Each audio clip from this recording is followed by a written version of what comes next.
नमस्कार, clean news UP में आपका बहुत बहुत स्वागत है। चलिए देखते हैं शाम तक की 10 फटाफट बड़ी खबरों को। इससे पहले आप न्यूज को कहां से देख रहे हैं, हमें कमेंट में जरूर बताएं। साथ ही वीडियो को लाइक करना बिल्कुल ना भूलें।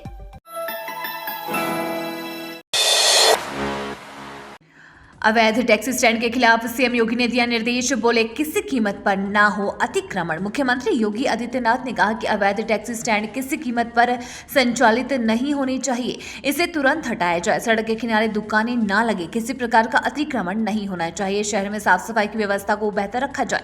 मुख्यमंत्री गोरखनाथ मंदिर में अधिकारियों के साथ बैठक कर विकास कार्यों की समीक्षा कर रहे थे। उन्होंने कहा कि सड़कों से अतिक्रमण हटाया जाए जिससे जाम न लगे। उन्होंने आयुष विश्वविद्यालय, सैनिक school, Deoria bypass road, medical college road, Padleganj, Nausad 6 lane आदि विकास परियोजनाओं की प्रगति के बारे में जानकारी ली। यूपी में मदरसों की मनमर्जी पर चला योगी सरकार का डंडा। यूपी के मदरसों के बारे में योगी सरकार ने अहम फैसला लेते हुए मनमर्जी पर डंडा चलाया है। ताजा फैसला यह है कि यूपी में अब किसी भी मदरसे में शुक्रवार को साप्ताहिक छुट्टी नहीं होगी। इन मदरसों में भी सरकारी और अन्य स्कूलों की तरह रविवार को छुट्टी करने का आदेश जारी किया गया है। इससे पहले योगी सरकार ने मदरसों का सर्वे कराया था, जिसमें सैकड़ों मदरसे बिना रजिस्ट्रेशन के चलते मिले थे, जिसमें दुनिया भर में प्रसिद्ध दारुल उलूम का मदरसा भी शामिल है। योगी सरकार के मदरसों में रविवार को छुट्टी करने के फैसले के बाद अब सियासत एक बार फिर गरमान के पूरे आसार दिख रहे हैं।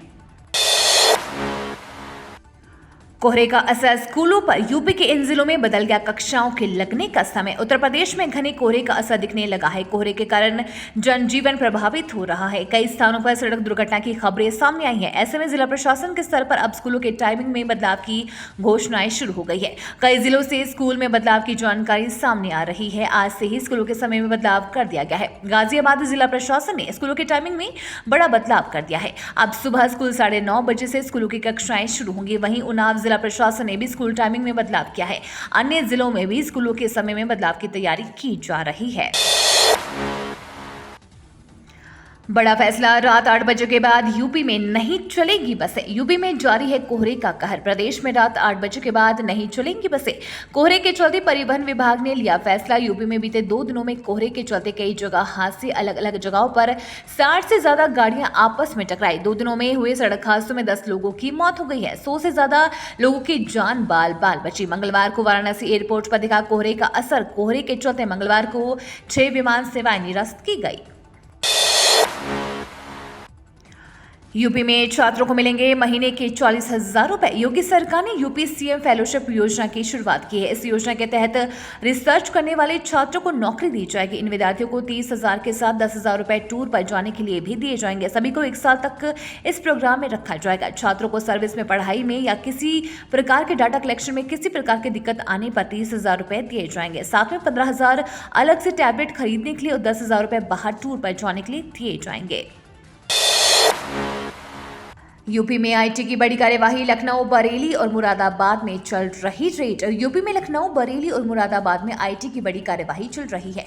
इनकम टैक्स की 2 दर्जन टीमें छापेमारी कर रही है। सूत्रों का कहना है कि ये इस साल की सबसे बड़ी सर्च में से एक है। इतनी बड़ी सर्च मार्च में भी हुई थी। राजधानी लखनऊ के नाका स्थित एक प्लाईवुड की बड़ी फर्म के दफ्तर आवास पर सुबह 6 बजे इनकम टैक्स की आधा दर्जन टीमें पहुंच गई। इनकम टैक्स के सूत्रों के अनुसार ये छापेमारी दिल्ली मुख्यालय से हुई है। रात में ही दिल्ली और बरेली में इनकम टैक्स की टीमें पहुंच गई है। पुलिस लाइन से छापेमारी के लिए फोर्स ली गई है। इन किसानों के गन्ना को नहीं खरीदेगी चीनी मिलें। जंगल की जमीन पर अतिक्रमण कर उगाई गई गन्ने की फसल की बिक्री रोकने के लिए वन विभाग ने कवायद शुरू की है। वन विभाग ने इस बाबत गन्ना विभाग को पत्र लिखा है। इसमें चीनी मिलों से अतिक्रमित भूमि पर उगाए गए गन्ने की खरीद रोकने को कहा गया है। उधर गन्ना विभाग इस पर अभी मंथन ही कर रहा है। वन विभाग की तमाम जमीनों पर कब्जे हैं। विभाग अब इन कब्जों को लेकर संजीदा है। इसके लिए चिन्हीकरण अभियान शुरू किया है। विभाग उन जमीनों पर से अतिक्रमण हटवा रहा है जो उसकी है, लेकिन कब्जेदार दूसरे हैं। इस बीच विभाग के सर्वे में ये बात भी सामने आई है कि वन विभाग की जमीन पर गन्ना खड़ा है। कोरोना लेकर यूपी में alert. Deputy CM Brajesh Pathak ने दिए निर्देश। चीन में फिर से कोविड का प्रकोप बढ़ने लगा है।